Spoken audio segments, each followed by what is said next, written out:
दोस्तों, आज मैं आपको जल नीति के बारे में बताऊंगा। जल नीति कैसे की जाती है। जल नीति के लिए सबसे पहले हमको कुछ संसाधन जुटाने होंगे। ये एक नीति पोर्ट है। इस प्रकार का आपके पास एक नीति पोर्ट होना चाहिए। ऑनलाइन ये आप परचेस कर सकते हैं। ये प्लास्टिक के भी उपलब्ध हैं। गुनगुना पानी आपको लेना है। कितना गुनगुना हो, आप पीछे साइड हथेली के पीछे आप थोड़ा सा डाल के देख लें। गर्मी महसूस नहीं होनी चाहिए। उसके बाद में नमक आपको लेना है। 3 लीटर जल में आप चुटकी भर नमक डाल लें और ये इस प्रकार इसको अच्छी तरह से मिक्स कर लें।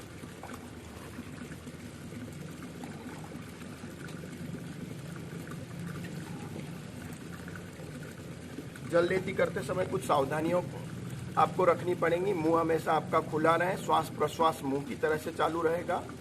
जो नासिका आपका चालू है उस नासिका की तरफ से आप चालू करें जल नीति। मेरा भी बाएं नासिका बाएं नथुना चालू है। मैं बाएं नथुना से चालू करूंगा।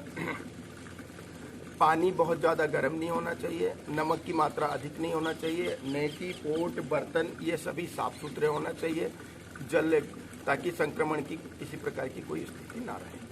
तो सबसे पहले हम बाईं नाक से चालू करेंगे।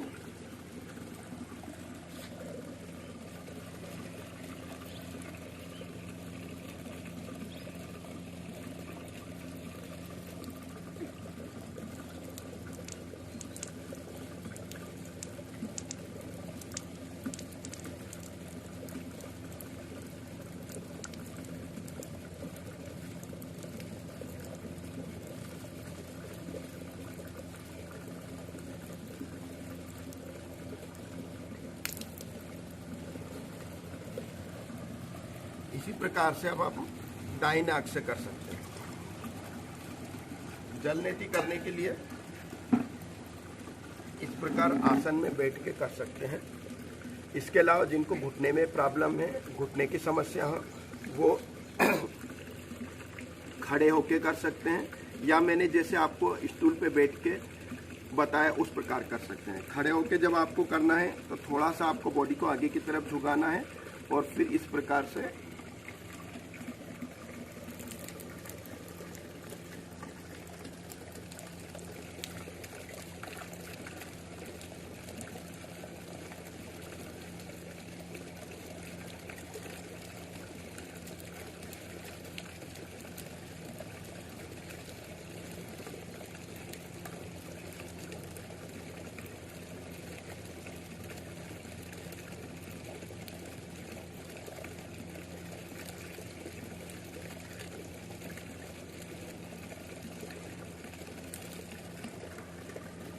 नीति करने के बाद में आपको नाक अच्छी तरह से साफ करना है। इसके लिए आप भस्त्रिका कर सकते हैं।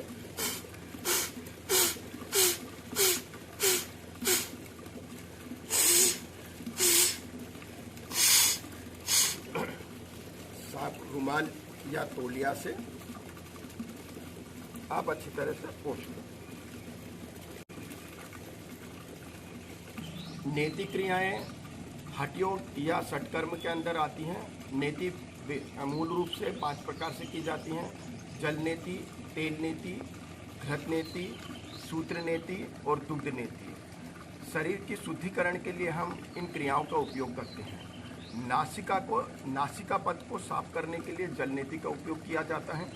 नासिका पथ को साफ होने के बाद में आपकी श्वसन क्रिया बहुत अच्छी हो जाती हैं। अस्थमा या श्वास संबंधी रोगों में आपको बहुत लाभप्रद है। इसके अलावा सिर संबंधी रोग, आँखों के लिए लाभप्रद होता ही नीति क्रियाएं। आपको आँख संबंधी किसी प्रकार की समस्या है तो आप जल नीति का प्रयोग कर सकते हैं। जिनको माइग्रेन की प्रॉब्लम है वो जल नीति कर सकते हैं। आपको जल नीति में विशेष सावधानी यही रखनी है कि विशेष शुरू में जब आप करेंगे तो विशेषज्ञ की निगरानी में करें।